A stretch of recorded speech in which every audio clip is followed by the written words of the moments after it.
Hola amigos, vamos a seguir con estos videos sobre la naturaleza humana y tenemos que explicar que en la naturaleza las especies conviven ordenadas en manadas protegidas por el sentido del instinto.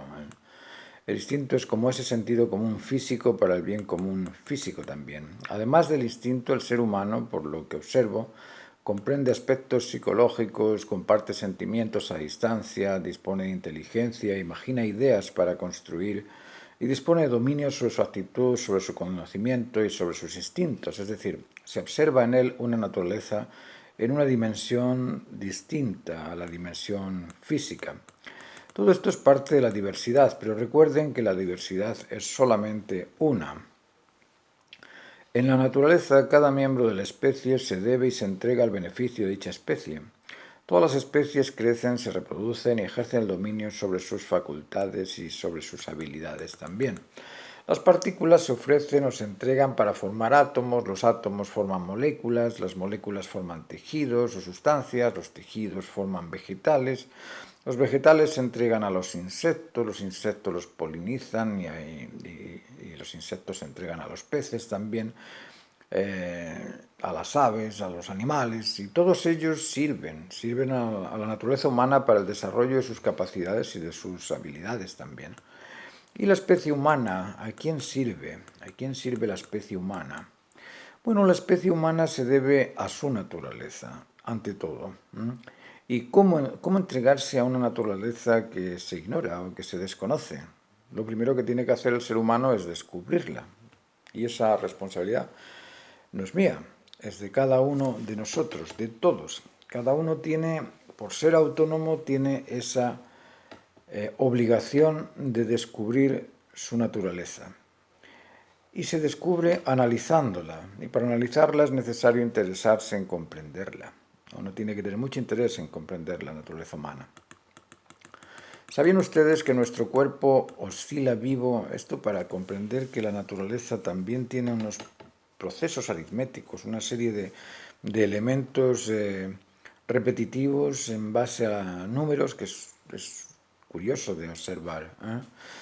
¿Sabían ustedes que nuestro cuerpo oscila vivo en un margen de solo 1 grado o 2 de diferencia? Es decir, la temperatura de nuestro cuerpo oscila entre 35,5 grados y medio y los 36 grados y medio.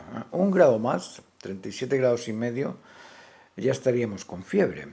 1 grado menos, estaríamos con 34 y medio, estaremos en principio de la hipotermia. Otro dato curioso es que tardamos 40 semanas en madurar en el vientre materno. 40 años es como el centro promedio de la vida. A los 40 es cuando uno ya tiene la experiencia y ya puede empezar a vivir acorde con lo que comprende y está seguro de ello, está convencido de ello.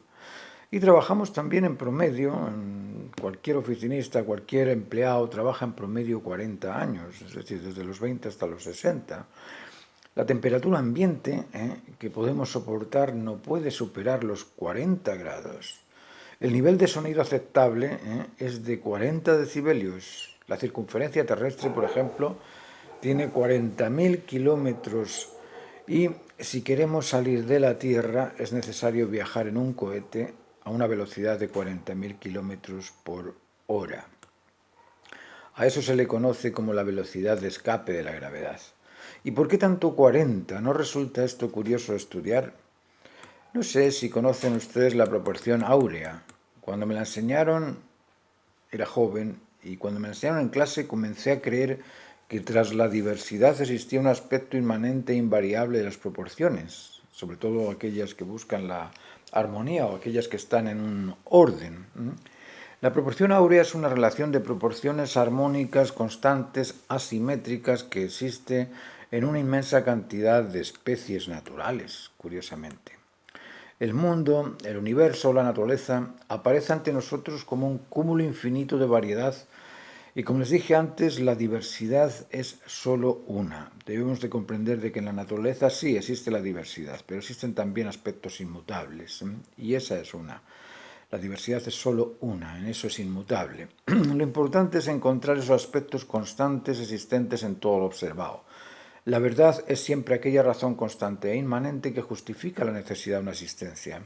Las verdades son precisas, son escuetas, cortas, ajustadas, y producen la sensación de seguridad y convencimiento de inmediato.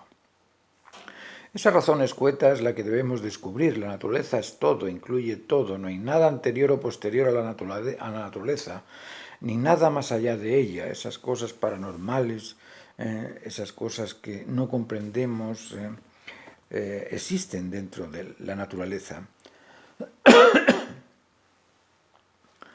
En la naturaleza se incluye lo invisible y lo visible, lo pretendido y lo conseguido, lo necesario y lo satisfecho, lo razonable y el raciocinio, lo absoluto y lo particular, lo inmutable y lo variable, el concepto y su significado. Recuerden que el concepto es un mero grafismo. Es un tipo de simbología cuya información es transformada en significado por el observador.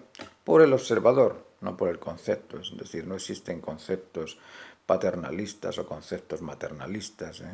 Existe simplemente un significado que se le da a ese concepto y se lo puede dar de cualquier manera. Eso se dice que la teoría es una propuesta que cuando se justifica en la razón que la declara necesaria esa teoría, o cuando se demuestra ser una razón constante en todo, se transforma esa teoría en teorema y este en norma, principio o ley. Voy a explicar mi teoría de los 7 principios que por ser, según mi observación, claro está, por ser constante e inmanente, a estos principios los denomino normas o leyes de la naturaleza. Normas o leyes con las que el ser humano debe coincidir para establecerse normal o ordenado dentro del ordenamiento cósmico. Recordemos que cosmos significa orden, y todo orden se debe a una ordenanza que lo declare ordenado. Estas afirmaciones son únicamente fruto de mi observación. Quizá alguno de ustedes observe otras cosas distintas y tan respetables como las mías. Aquí no estoy explicándolas para vanagloriarme, sino para compartirlas y si a alguien le convencen bien y si no les convencen bien también. Como antes dije, cada uno es responsable de observar y descubrir su naturaleza humana. Voy a explicarlas en principio una por una y después las vamos a ir analizando poco a poco. Una sería la ley de la naturaleza conectiva, es decir, la naturaleza es en todo conectiva, lo conecta todo. La segunda ley es la ley de la dualidad complementaria e inclusiva. En la naturaleza está todo incluido dentro de un complemento dual. La tercera está dominada por un centro de atracción. Esa integridad, esa conectividad está dominada por un centro de atracción. Esa sería la tercera ley. La cuarta ley es la ley que excluye todo aquello que es contrario al orden. En la naturaleza, todo aquello que sea contrario al orden se excluye, se transforma en otra cosa. La quinta es que todo lo creado se completa o se cumple mediante un proceso de desarrollo. Nada existe así, de improviso, por explosiones. No, necesita de un proceso. La sexta ley es que todo responde siempre a una finalidad específica en cada especie, y cada especie responde a su finalidad específica. Un gato no va a salir perro, ni el perro va a salir gato. Va a ser específicamente aquella propuesta de gato, va a salir gato, aquella propuesta de perro va a salir perro, aunque suene esto demasiado burdo, pero bueno. La séptima ley es que se cumple siempre en todo, en la naturaleza, el bien común. La naturaleza responde siempre al deber que se ha de cumplir. Estas constantes las analizo desde los años 70, cuando leía la teoría de las especies de Darwin y leía también sobre el principio divino y natural de las cosas de Schelling, dos de los analistas de la naturaleza que encontré más interesantes. Bueno, no más, pero muy interesantes. En estos años tenía un apetito extraordinario por indagar en el criterio de pensadores como Benito Spinoza, como el francés René Descartes, el alemán Gottfried Leibniz, además de interesarme en la teología o en los pensamientos sobre arte de Goethe y en el idealismo de Hegel. Uno se honra al descubrir aspectos naturales constantes, pero no basta con descubrirlos y comprenderlos, es necesario también explicarlos de manera convincente para que el observador adquiera el mismo convencimiento, y así es que voy a tratar humildemente de explicarlos uno por uno.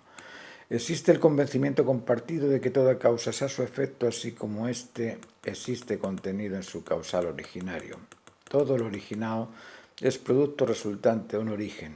La naturaleza no se excluye de este principio. En el origen de la existencia se producen dos posiciones, una inicial y otra consecuente. Esto es similar al nacimiento de un bebé. El bebé que está en el vientre de la madre es uno con ella en el tiempo y en el lugar. Pero al nacer, el recién nacido ocupa una posición distinta y establece el espacio entre la madre y él, y al mismo tiempo establece también un antes y un después del nacimiento. Establece un tiempo.